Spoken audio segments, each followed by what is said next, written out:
You're listening to the PropTech Pioneers podcast. This podcast brings startups and MLSs closer together by exploring the beauty and the struggle of real estate data and technology.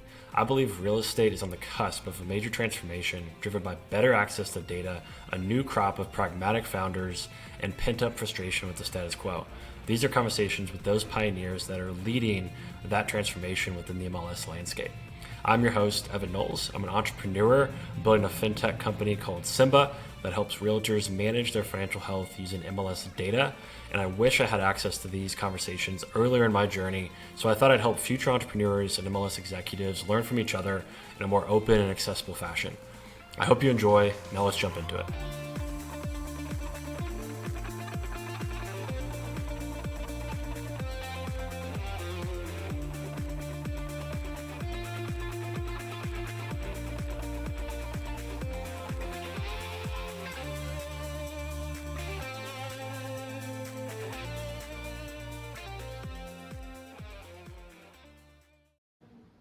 All right, what is going on, everybody? PropTech Pioneers podcast here. Got Evan Knowles, and my guest today is Hayden. Hayden's been on the podcast before. He's with OcuCell, one of my favorite people in the space. We've become friends just generally outside of the space. And so we talk about this stuff all the time. We'll randomly call each other and just say, hey, here's something that's frustrating. Here's an update with my business. And so these conversations are happening all the time offline. And we want to bring the second one online because it's one that I've actually heard from multiple people in the industry as a frustration.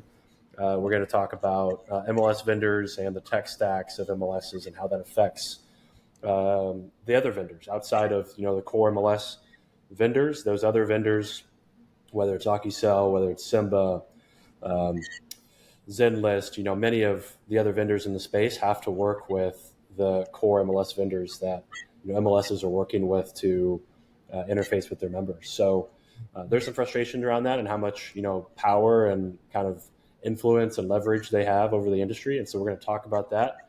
We're going to talk about MLS tech stacks and kind of what the ideal situation is and what exists today and how it can become easier for vendors to interact within the industry. And then I'm sure we'll throw in some random topics as we start going through those two main topics. So Hayden, thanks again for coming on. Oh, yeah, man. Thank you. Pleasure to be here. Yeah. So let's jump right into the MLS vendor kind of conversation here. So give me a rundown of, what is an MLS technology vendor and who are some of the biggest ones, just to kind of create a jumping off point and reference point for the rest of the discussion. Yeah, MLS technology vendors, are essentially managing the MLS system, so that their members can create, manage, run analytics on their properties, get historical information in regards to their properties. They do a heck of a lot, and I don't ever want to minimize that. Some of the major vendors in the space, are CoreLogic, Flex, Paragon, Black Knight, and relatively new vendor Perchwell, to name the top. Yeah. Will an MLS choose one, or do some MLSs have multiple and leave it up to the agent for choice, or what does that look like? Yeah, no, there are plenty of MLSs out there that essentially have, a vendor of choice situation or a front end of choice situation where, they offer multiple vendors. Part of this reason behind this is, they don't want their members to have to, necessarily transition away from a platform or a system that they've used for a long period of time and have to retrain to learn another one. So there are MLSs out there that offer that vendor of choice situation, but typically they always fall back to a parent vendor or the primary vendor. And then agents are interacting with these most frequently to do research on the market and find listings for their clients that are buyers. They're inputting and editing the data.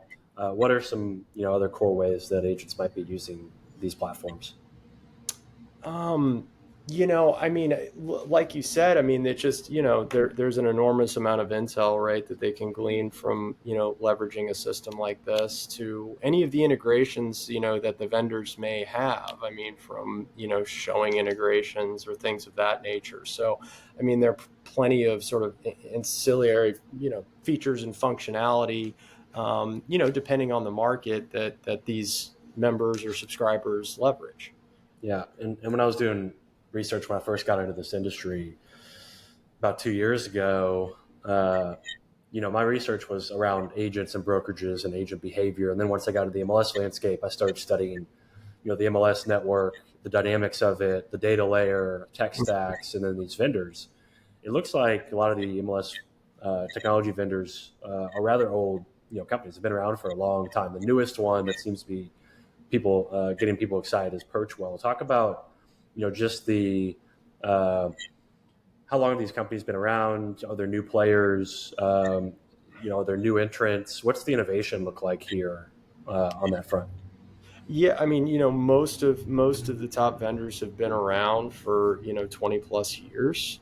I think it was a sort of organic growth situation where they're serving markets, and they develop functionality for a specific market and an architecture for that market, and then they expanded to another market. But that created sort of all of these siloed databases, and naturally, right, being 20 plus years old, that's legacy architecture at this point.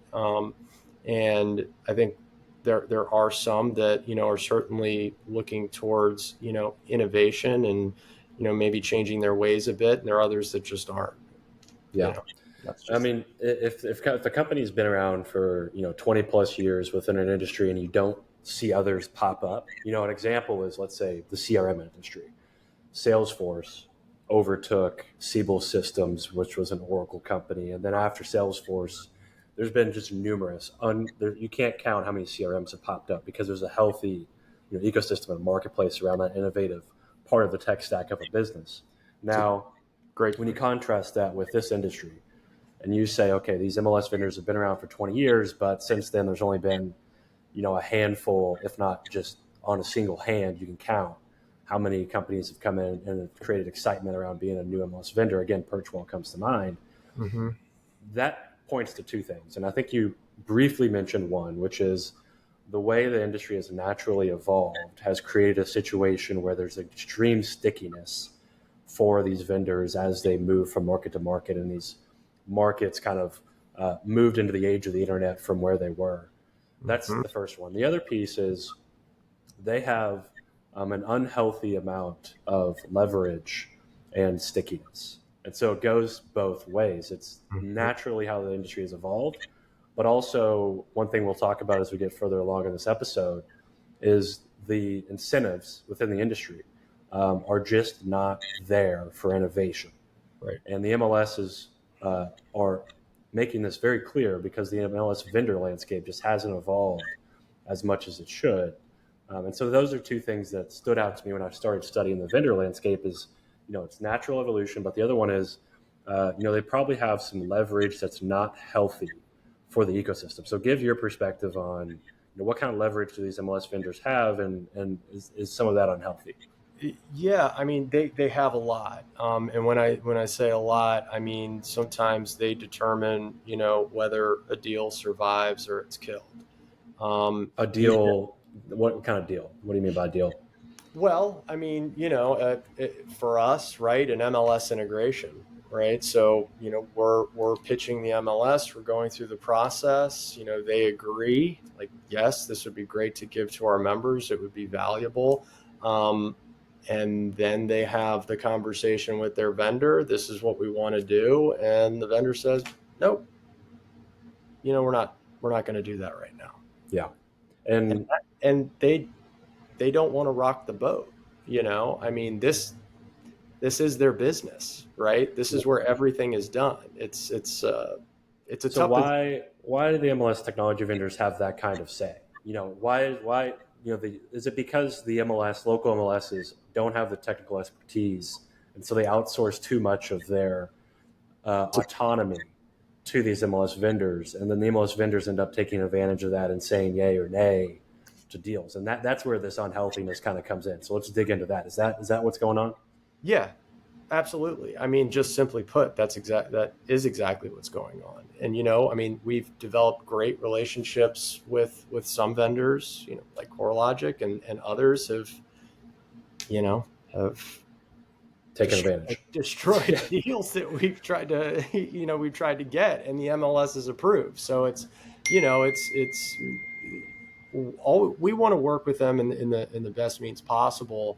And we feel that if the MLS and the organization that represents the members wants to do something, wants to work with an innovative startup technology, that they should be able to do that without any blockers. I Yeah. think. And I mean, again, back to the kind of the CRM and just that part of the normal tech stack of a business. If somebody is really deep into Salesforce, I mean, there's no denying Salesforce is super sticky. You get in there, your data's in there, you've got to connect it to other integrations. But Salesforce has created the largest SaaS marketplace in the world with their integration platform and their marketplace, and Mhm. they've been super open with that, and they've been welcoming of platforms to come and build. But if somebody doesn't like Salesforce, then they can leave Salesforce and go to another CRM, export their data, and move. That's going to be a very hard thing for many businesses to do, especially once you get into that enterprise stage. Right. However, it's very possible. But when a vendor wants to move into a market and they don't like that MLS technology vendor that's in that market, whether it's a CoreLogic, an FBS, whatever it might be, Mhm. you know that MLS just doesn't have that option necessarily to jump from vendor to vendor as easily. Correct. So that again, it gets back to this unhealthy Well, situation. exactly. Well, and there's also a lot of there's fear that arises out of that, right? Because I mean, these vendors are typically maintaining, you know, the database. It's all of their data. It's probably the biggest resource for any one MLS is the data.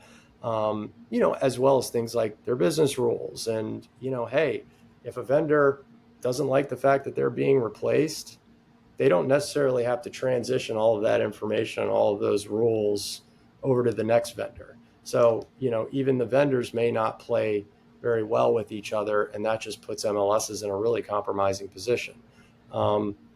Again, I think some vendors in this space are really turning a corner and, are attempting to do a better job there, and there are others that aren't. Yeah, and you know who one thing I've when I got into the space, I'm like, okay, who is providing governance over the industry? You got the U.S. you know Supreme Court. There's class action lawsuits against kind of the industry as a whole, but the MLS landscape. If there's an unhealthy, anti-competitive situation going on in several markets, whose responsibility, if anybody's, right now, is it to say, hey, this MLS technology vendor is anti-competitive. We need to step in and do something about it. Because I've been in the industry very briefly. It's been 2 years. I haven't seen a situation come up where somebody is slapped on the wrist because there's anti-competitive things going on within the MLS landscape. Is there a healthy environment from a governance and regulatory perspective within the MLS landscape to stop this? I haven't seen it. Yeah, yeah. I guess that would fall on if MLS on who NAR. I mean, Yeah, who do you think should be responsible for that? I don't think it's in it. I think that's the problem, is that it doesn't really fall on necessarily one organization or another. I mean, again, the way this industry has sort of organically grown over the last many, many years is, these MLSs are very much their own governing body. I mean, outside of that, right? Go to the MLS next door. I mean, they're not going to necessarily have influence over that specific MLS. So collectively, who's supposed to say, hey, you can't do that? That's anti-competitive. Yeah, yeah. That's not good. It's not good. And I think another thing I looked at when I get into the industry, and I love to think of things in the form of like complex systems, and I try to analyze first principles about complex systems. And in order to do that, you look at the atomic unit of a system, which in this case is a home or the data around a home. So Hmm. there's where the MLS comes in. Then the other thing you look at is incentives within a system or an industry. And to me, when I look at the incentives in the real estate industry, it's bad. Like it is really, really unhealthy. And so when you look at a local MLS, let's say in my market, Lexington, Kentucky, and you say, what competition is there, or what ability is there for an agent to say, I don't like my local MLS, let me go to a different one because I don't like the practices of this one. That doesn't exist. No. There's no competition. And so Correct. that is a very, very unhealthy situation for the industry. And what that does is everything we've been talking about up to this point is enabled. And when you look at where's the money flowing, it's flowing from, we need to get the volume of agents in our industry up as high as we can because we make money on dues. Mm-hmm. And so they don't have an incentive to innovate at all because their membership is paying dues. And as an agent, as a member, you don't have a choice to pay dues or not because you have to have MLS data to do your job. Mm-hmm. And so it's just like you look at the incentives and then you start to understand why the industry is the way it is. And it's just not healthy. It's really bad. Like somebody has to do something about it, whether that's the U.S. government, if the NAR needs to come together and say, hey, like we've got to start making it way harder to become an agent and stop making all of our money on dues and just get a bunch of people in to the industry that can get their license in a week. It's like there's something wrong, very wrong with that, that have, again, enabled this to happen. I don't know if you have any more commentary on that, but those are the two things I look at when I get into the industry is the MLS data and then the incentives. And it's just not good. Absolutely. I mean, I think, again, it just comes to an open and free marketplace. I mean, that's where you see innovation flourish. Yeah. It's not necessarily apparent. Yeah. Space. And I think in order for another piece of that, in order for that to take place, is these MLSs have to own their own tech. And if that means there needs to be more consolidation in order for them to have the resources to own their own tech, then I think that needs to happen. Like if an MLS doesn't have their own data lake and they're not actually the one governing and kind of controlling that data exchange Right. and those APIs, then what is an MLS at that point if they don't own their own tech? What is an MLS? I completely agree. And I think, I think there are a lot of MLSs that are moving, in that direction / have moved in that direction for that reason. And I think, look, there is still a place for MLS vendors, but I think MLSs, as you just mentioned, need to take some ownership over that, need to have the technical wherewithal to say, we need to manage our own data. We need to be able to have real-time access to it. I think that's a real tipping point. When an MLS has no leverage and they're depending on a third party for their most important resource, then that their third party has a lot of sway over the decisions that they make. Not only that, but if an MLS doesn't own their own tech stack and own their data lake and whatever that tech stack is, then at that point they're just a bureaucratic gatekeeper to the industry and nothing more than a yay or nay of who gets access to data. That's who needs that. Like Correct. You can programmatically start to figure some of that out if somebody were to be come in from a technical perspective and do that. Like you don't need these complex boards to just take as long as they do to yay or nay vendors. If they're betting on that as their sustainable model to be an MLS and own that data long term, and they don't even own their own tech stack, someday that's going to come, and that's not going to be good for them. Right. And I think, that, again, I think there are organizations that are certainly turning a corner. I mean, I spoke to, a close friend that started his own consolidated MLS, in the South, and it's a free market. Hey, if you want to be a front end, if you want to be a vendor in this marketplace, here you go. You can be a vendor in this marketplace. May the best technology win. That's what it should be. Yeah. And, it seems like we always come back on this podcast to RESO in some way, shape, or form. And some of these things that we're discussing here, the path through and improvement through these issues, part of it is standardization so that MLSs and vendors can move faster. Because when you don't have standardization, what you end up having is, these situations where, there's bloated costs, there's unnecessary staff, there's politics, there's misaligned incentives because everybody's just dealing with their own unique situation on that local market, and then that allows people to be protectionist because if data is standardized, then there is no more of this, I'm going to protect my data because anybody can come in and use that standardized layer and create competition. Correct. And I love that mission for RISO. Um, when you look at that and you see, RISO's mission, how do you see that playing out when it comes to competition, which is allowing there to be a free market and these MLSs to, actually, kind of, get off their ass and do something from a competitive standpoint and have better incentives?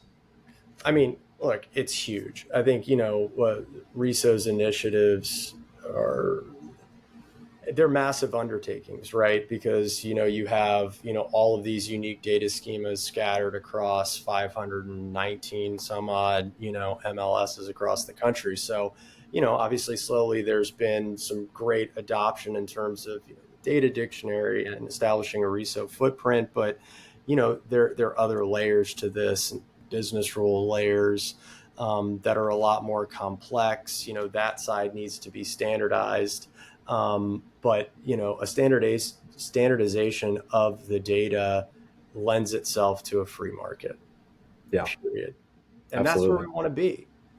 And again, I think there is a corner that a lot of some of the larger organizations, more progressive thinkers, are turning today, but it's a slow turn. And I mean, you got to move mountains, and there's, piles of legacy architecture that, you have to work through and around to get to the goal. So it's not a fast process, unfortunately.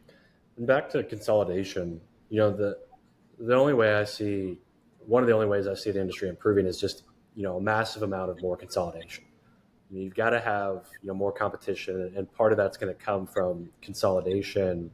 Your all's platform, OcuCell, talk a bit about, again, briefly what it does, and then how you think about consolidation, because you guys are on kind of the front lines of a lot of consolidation, because brokerages, because of consolidation, because of, just the fragmentation of the industry, Mm-hmm. brokerages are posting listings in some situations across many markets, several markets. And so, that lends itself to consolidation, and there is some competition created when a brokerage is spread across a couple MLSs, and that brokerage, is paying dues in both markets. But, there's Absolutely. still not really real competition there. So how do you see competition playing out and consolidation? Where does your platform play into that? I mean, our obviously, we bridge that gap, right? With brokers that are, operating within multiple MLSs, we're serving as a bridge to those multiple MLSs. So there's an incredible speed to market. So they're not redundantly keying in the same listing over and over again. But one of the real realizations that we came to a while back was obviously dovetails in with RISO's initiative that we have to have a standardized data footprint. We provide that to the broker. So I mean, regardless of the number of customizations that A, B, and C MLS have that differ from each other, we're mapping that data, we're distributing the data appropriately, we're accounting for those custom fields, and then furthermore, right, we're embedding all the rules of the MLS, so we're documenting those business rules. And in terms of consolidation, that is a key component and an essential foundation to establish for yourself if you're an MLS that either is consolidating, pulling in smaller to mid-sized markets, under your umbrella, because you have to make sure those rules don't conflict, right? You'll have, conflicts in the system if it does. So, I mean, it opens up the landscape in a way that lends itself to a free market. I totally agree. I think consolidation is essential. But as you're consolidating, as you're making these system transitions or conversions, right, there are all of these things that need to be taken into account, right? The MLS's data schema as it applies to yours. I mean, there are all these decisions that have to be made, right? Complex validation rules and business rules. Where do our rules conflict? How do we remediate those? Because, historically, consolidation efforts have been hugely time consuming and costly as a result of not having, transparency into those rules. So that's the foundation, and OcuCell actually helps with that side as well in terms of business rules and process audit. So we're actively working with MLSs to document their rules and remediate any inconsistencies, so that they're in a position, right, to consolidate. Yeah. Yeah, and so I mean, I think one of the things that I want to make clear is, I'm not for the MLS landscape, becoming just one layer, one national MLS, because it's not realistic. There's local data that is unique to each market. There definitely should be governance in a decentralized fashion. I'm all for decentralization creates more of a free market, but that doesn't mean there should be these layers of bureaucracy and just the politics and just the unhealthy tech stacks. That's not an excuse. I think the Correct. industry's been using that as a crutch and excuse for so long. I mean, more money's moved across this industry than any other industry, any other market in general. It's here. This is the most valuable database in the world, and you're telling me that the only way they've figured out how to monetize is agent dues, and it takes a week for an agent to become a producing agent. You're telling me that's the best thing they've ever figured out for monetization?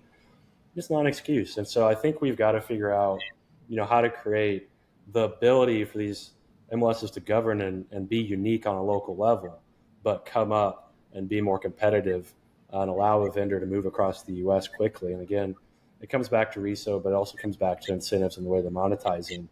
Yep. And on the RESO front, I know you all helped RESO build and work on their, ad edit functionality and their ad edit API. That's a new product of theirs. So walk Mhm. us through, how some of these products help with competition, and how you see that playing out, given how new of a product this is.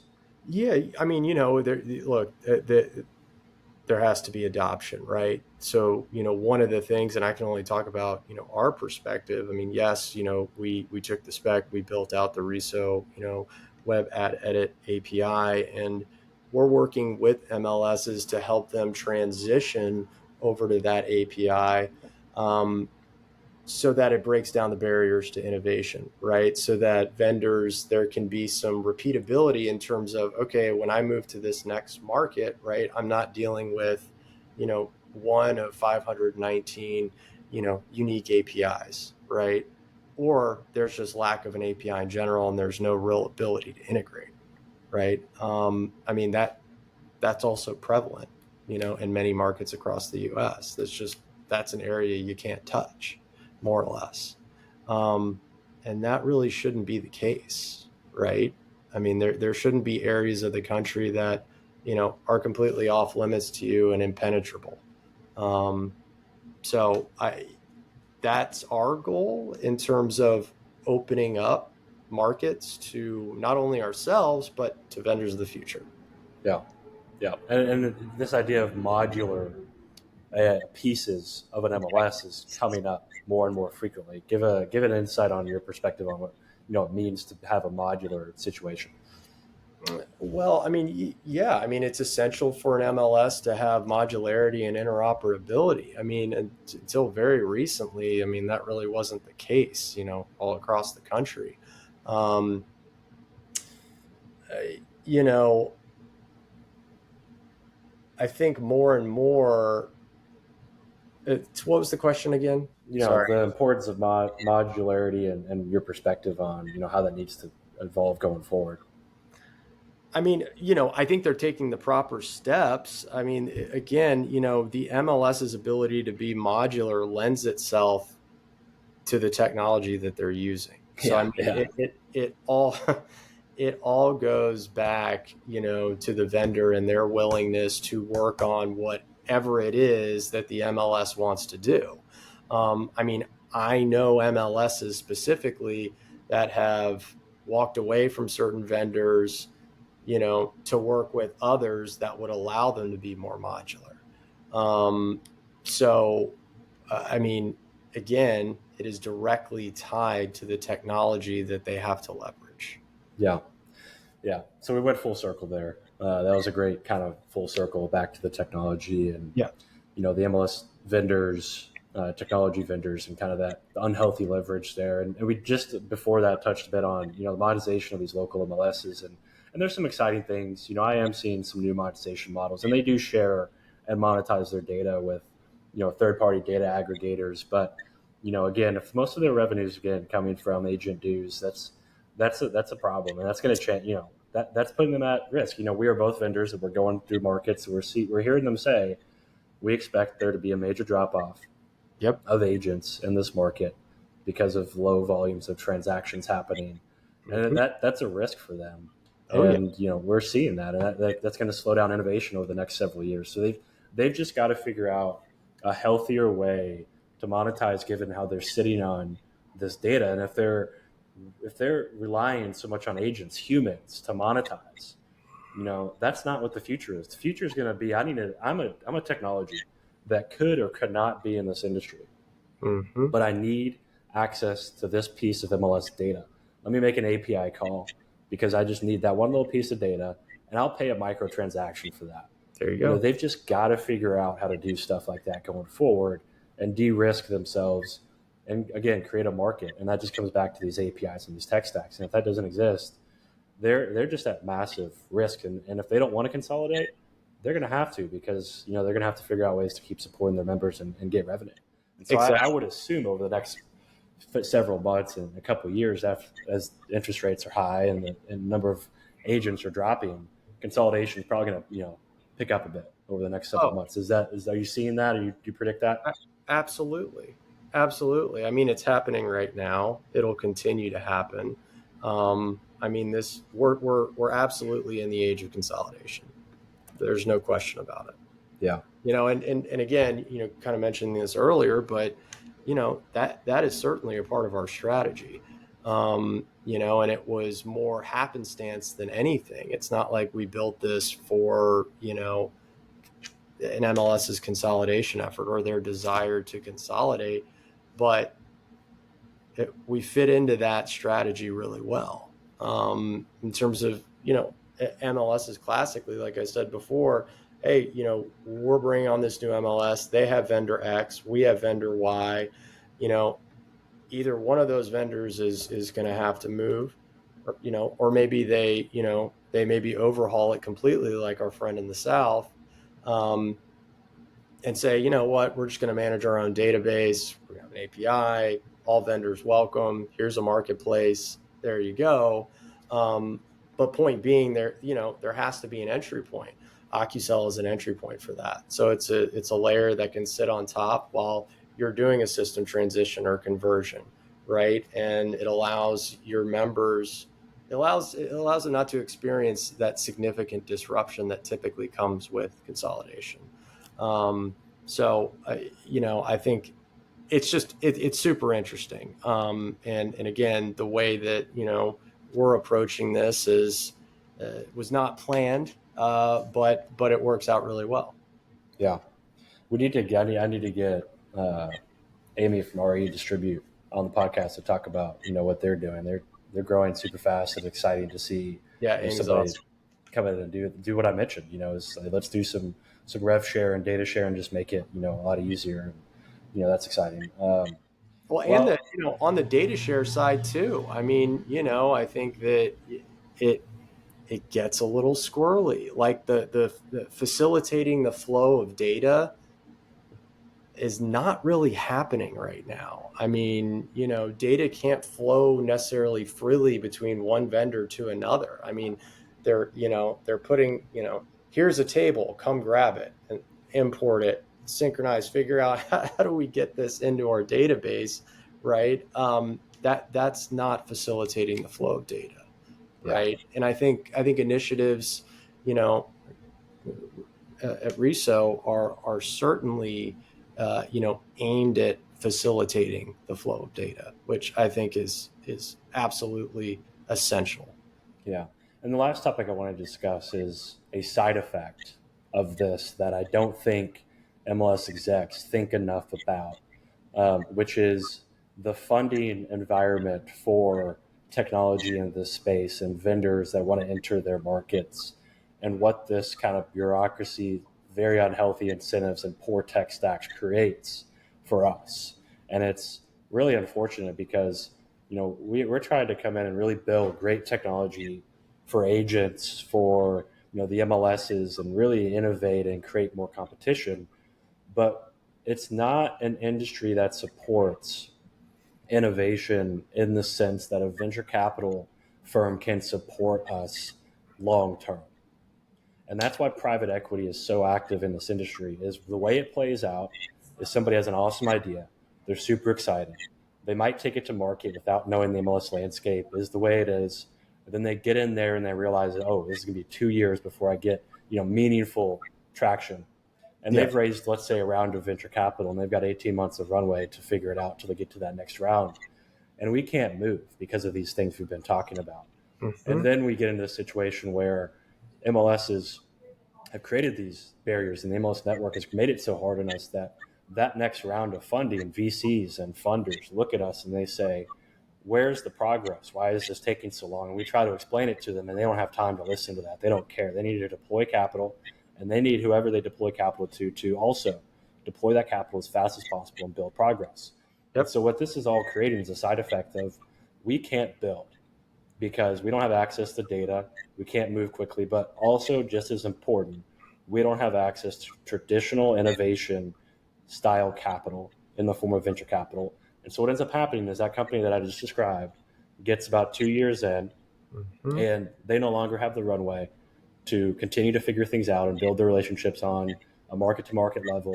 And then a private equity firm comes in and swoops them up and potentially builds them into a larger platform, or degrades the product, tries to invest, and the founder who had the vision and the run, the want to run fast and build something is gone, maybe Yep. replaced. And then it's just, where's the innovation? And so everybody looks around and they say, why isn't prop tech and the brokerage SaaS space or the MLS SaaS space more exciting? Why can't we have more large exits? And that's why, Yeah. because it's Oh, unhealthy. It's not a market that a normal VC is interested in touching. I mean, hey, that's one of the big reasons that, we are, privately funded, right? I mean, initially it wasn't that we didn't want to seek investment from venture, but what we got was, oh, it's too hard to sell into that industry.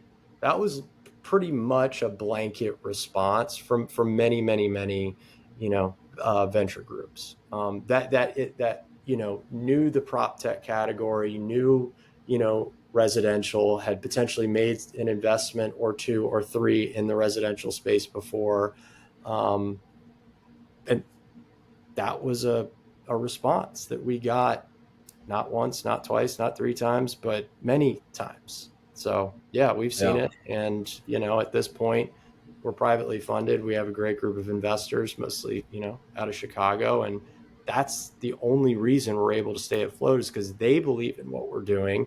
And what we said right off the bat is, this is going to take a while, right? Like, we got to be patient, because this is what we're dealing with, the industry.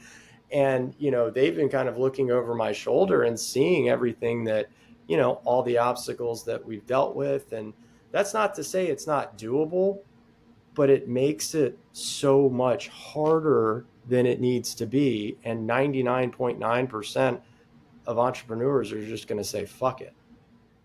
Yeah. Yeah. And then, when, That we don't want that. yeah, you don't want I an have entrepreneur. 10 competitors in, Yeah. over the next 5 years. Like, that drives me and our company to be that much better. Yeah.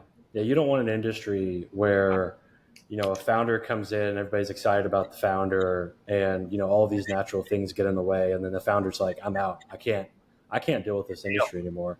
And, it's just unfortunate because, if it shouldn't be an industry, there's either no awareness that this is the case, or it's they're turning their shoulder and saying, I don't care that there's not an innovative, healthy, capital environment here. Um, And it's also like this it's this massive problem it's not easy. It's not something that you can just resolve, next week. no. Right? Like, it has to be a very concerted effort where you're getting buy-in from everybody in the industry. I mean, it has to be more of a movement. And I mean, the good news is that I think that is slowly happening. I mean, it's not happening, fast enough, but nothing ever does when you're an entrepreneur. Well, and one of the things that, it's never, we're not saying that it should be easy. It's Right. never easy to build a company, but like there are very unhealthy things that make it harder than it should be. And another thing that's made it hard is, over the last year or so, year and a half, you've had, massive funding rounds for power buyers, iBuyers, innovative financing models, and that's the prop tech. That gets the prop tech umbrella, Right. and fintech. Fintech is starting to get mixed more with prop tech, and then you get these models that really raised billions in capital, hundreds of millions of capital, try to move across the U.S. and then got crushed with high interest rates, and then their models just weren't sustainable because of just the natural inertia of the industry. And then everybody looks around, that's the VCs that funded them, and said, nope, unhealthy environment, that industry, no chance. We lost our skin on Open Door. We lost our skin on, all these power buyers. We're not touching this space again. And so there's, that dynamic too of, people took massive shots when interest rates were at zero, and lost a ton of money. And now they're just hesitant to put it back into the industry. Yep. You're seeing a little bit of a pickup in funding. I saw a report Houlihan Lokey put out just the other day on funding. There's a little bit of a bounce back, but I mean, man, what was a little bit? I'd have to pull it back up. Maybe points. Tens of millions, tens of millions. So not much, low hundreds of millions. So that's another dynamic, is just people took massive shots that were not sustainable, and it's hurting everybody. So, I always want to talk more about the capital, environment in this space, because I can tell that, most of the MLS execs don't think about it, but it should be on their mind, because if they want to serve their members with better technology, they can't expect it to happen if these vendors don't have capital. So that's just another piece that you and I have talked about a lot. Yeah. And I think you've done it right. Again, you found patient capital, but it's not easy. That's one, not easy to find patient capital. Two, it just shouldn't be that way. Right. If you look across any other fast moving industry, the top VCs, A16Z, they're actually Founders Fund invested in Perchwell. Perchwell's got a great, really interesting cap table. Yeah. But across the board, there's just not, the top VCs just don't have any interest in the space whatsoever. Well, right. And I know, Brandon's story, and when he started, what was that, 2008 or something along those lines? It's been a long game for him too. Good kudos to him. Good for him for, sticking with it. But man. Yeah. Well, dude, I think we touched a lot. I think we had some good takes in there, some hot takes. I think people are, probably getting a little sweaty, or eyebrows went up while they're listening in the car on some of those statements. But, we got to talk about this stuff. I think the purpose of this podcast is, when you look at the content and the people talking in the industry, it's insiders. That's not what the industry needs. That's the opposite of what this industry needs right now. Is we need people that are entrepreneurs coming in and just pointing out, what our perspective is. Because the industry is not going to change because of insiders. Like, that's not the case. Like, the industry is going to change because of people like you, me, Brandon, Amy, and what she's doing at RE Distribute. That's exciting. Just stuff like that is highly innovative, and people are putting a lot of capital and time behind and excitement behind. That's what's going to change it. So absolutely, that's the purpose of this. Is just new perspective from frankly outsiders that have come in and gotten a good enough view of things that we can speak intelligently on it and rattle a few heads that need to be rattled. So thanks for coming on and helping with that. Yep, absolutely. I mean, it's just all about, being better, making a better industry for everybody. So that's right. That's it. All right. Appreciate it, man. All right, Talk later.